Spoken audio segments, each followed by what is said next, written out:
எல்லாருக்கும் வணக்கம். எல்லாம் எப்படி இருக்கீங்க? இன்னைக்கு எங்க வீட்ல சண்டே ஸ்பெஷல் என்னன்னா பாலக் பன்னீர் தான் ஃப்ரெண்ட்ஸ். நீங்க கூட பாலக் பன்னீர் நான் சொல்ற மாதிரி டைப்ல நீங்க ட்ரை பண்ணி பாருங்க. பாலக் பாருங்க, இதாங்க பாலக் இது மாதிரி நல்லா பாயில் பண்ணி எடுத்துக்கணும் ஃப்ரெண்ட்ஸ்.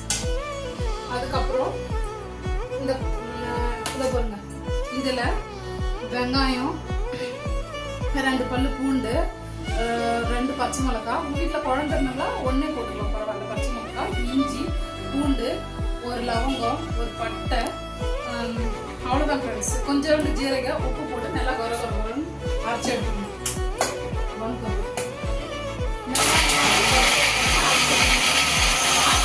இது கொஞ்சம் இது மாதிரி வந்தப்ப 2 தக்காளி போட்டுக்கோங்க. அதில் போட்டு அதுவும் நல்லா கரகரன்னு அரைச்சி எடுத்துக்கோங்க. வந்தது மாதிரி நல்லா பேஸ்ட் ஆகணும் ஃப்ரெண்ட்ஸ். இதை அரைச்சி எடுத்துக்கோங்க, அவ்வளோதான். அப்புறம் இதெல்லாம் கொஞ்சோண்டு எண்ணெய் சேர்த்துக்கலாம் ஃப்ரெண்ட்ஸ். எவ்வளோ தேவையானதோ அவ்வளோ எண்ணெய் சேர்த்துக்கலாம். கொஞ்சம் தேவையான எண்ணெய் ஊற்றிக்கோங்க. இவ்வளோ போதும். குழந்தைக்கு வேணும்னா கொஞ்சமாக பண்ணிக்கோங்க.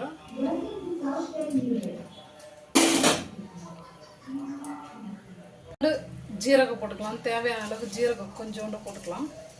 அதுக்கப்புறம் 2 பிரியாணி இலை போட்டுக்கோங்க டேஸ்ட்டுக்காக. அப்புறம் அரைச்சி வச்சுருக்கோம் பாருங்க, அரைச்சி வச்ச மசாலா, இந்த காஜு அதெல்லாம் முந்திரியெல்லாம் போட்டு அரைச்சி வச்சுருங்க பாருங்க. தக்காளி, வெங்காயம், பூண்டு அதெல்லாம் மிக்ஸ் பண்ணிக்கோங்க. சிம்மில் வச்சு போடுங்க.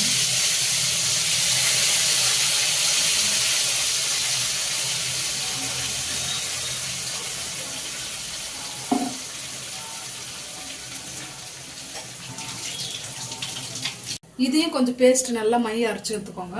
பாலாக்கையும்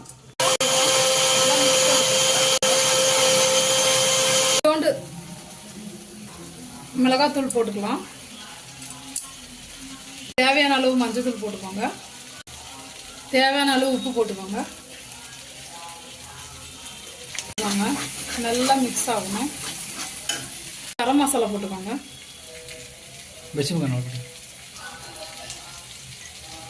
சேர்த்துக்கோங்க. மசாலா இந்த மாதிரி வந்தோடனே இது கொஞ்சம் நல்லா கொதிச்சு வந்தோடனே பாலக் போட்டுடலாம். அவ்வளோதான். பன்னீர் கொஞ்சம் மிக்ஸ் பண்ணிக்கோங்க.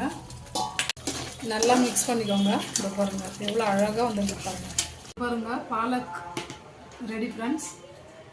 டேஸ்ட் பண்ணி பார்க்கலாம்.